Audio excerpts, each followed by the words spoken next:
Are you joining me today?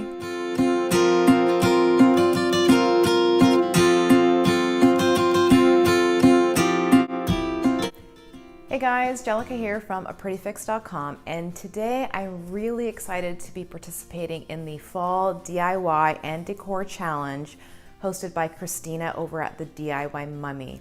Now, if you don't know who Christina is, you're gonna have to check out her YouTube channel. She has loads of crafts, decor, and DIY ideas. They're all fun, affordable, accessible, all those things that I'm always looking for in my own craft projects. So I'll leave a link in the description box below where you can check out her channel.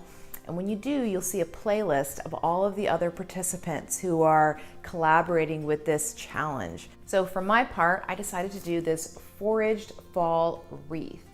And in fact, all of these materials are actually faux materials. I picked them all up at Michael's. I think there are a lot of benefits to using faux. Number one, there are so many different realistic varieties out there, so much to choose from. Two, they will last. As long as you want to keep your wreath out, you don't need to spritz it or spray it or refresh it. It'll last all throughout the season. And then number three, when you're ready to take it down, you can reuse all of these materials in a new wreath or in another craft entirely. So I am really a big fan of using faux foliaged materials, faux flowers, and I just think they are so pretty. So anyway, without further ado, let's get into how I made this particular wreath for fall. So for this project, we're going to have a variety of foraged materials, a cutting utensil, and a grapevine wreath. I'm going to start with a green base, and I'm going to be focusing on the left side of the wreath. And I also have a variety of materials. So I have pointy leaves, I have round leaves, I have long leaves. I really wanted to focus on creating a foraged look by using a variety of materials. But the first thing you want to do is kind of green the wreath. And I'm also working my way across kind of on the center left side. I'm going to be focusing quite a bit of my attention. And then it's going to taper off towards the right.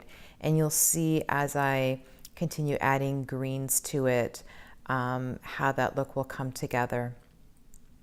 Now, all I do is, just cut at various points and then insert each piece into the grapevine wreath. For those of you who are familiar with grapevine wreaths, they are just wonderful materials to use. I don't use any glue. I don't do anything but just cut the foliage off and insert it into the wreath, and then just find different spots around to kind of tuck things into. And as you can see, I'm just tucking in at various points. There's no real pattern to it, except that I want to create kind of a fuller look on the side, on the left side, and I really wanted to create an asymmetrical style. So here I am now gathering some of the smaller, spikier pieces. I wanted to add those last in my green base because I really want them to stand out a little bit over sort of the green base that I was already creating. So some of the kind of fuller, larger green bits, I'm just adding to various points along the way, particularly focusing on that left side of the wreath. And now I'm going to be adding some color, subtle color. I really love this purple set of flowers. I just think they're so pretty. So I'm going to be adding the largest pieces first, focusing on the left side again, and then working my way towards the tapered ends.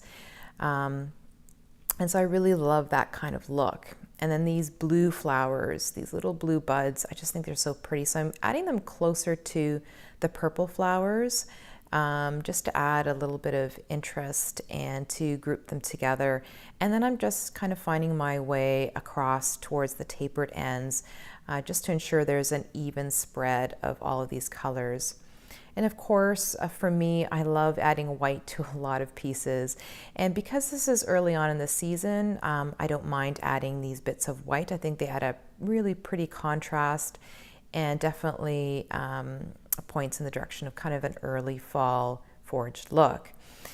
And what's a foraged look without feathers? I really, really love the look of feathers. They're very boho inspired, but also still have that foraged kind of appearance.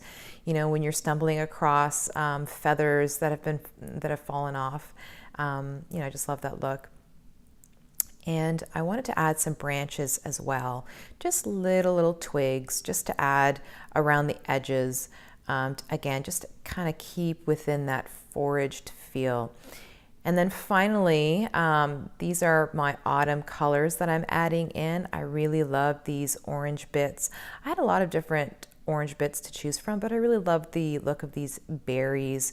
So I keep adding them in at different points along the way, focusing a little bit of the attention on that fuller left side, but then making sure that I also spread them out a little bit.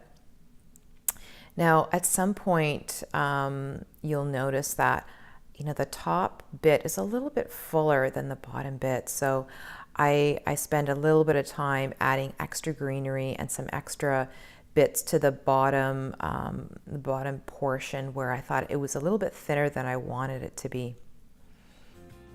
Well, I'm really happy with how this non-traditional wreath turned out. The faux foraged elements that I was able to include really create a lush appearance. And the orange berries really usher in the fall season. I think Burger the cat agrees. So let me know what you think of this faux foraged wreath DIY in the comments below. And if you like this video tutorial, then give it a thumbs up and subscribe to my channel. Or you can follow me at my blog at prettyfix.com. See you all in the next video.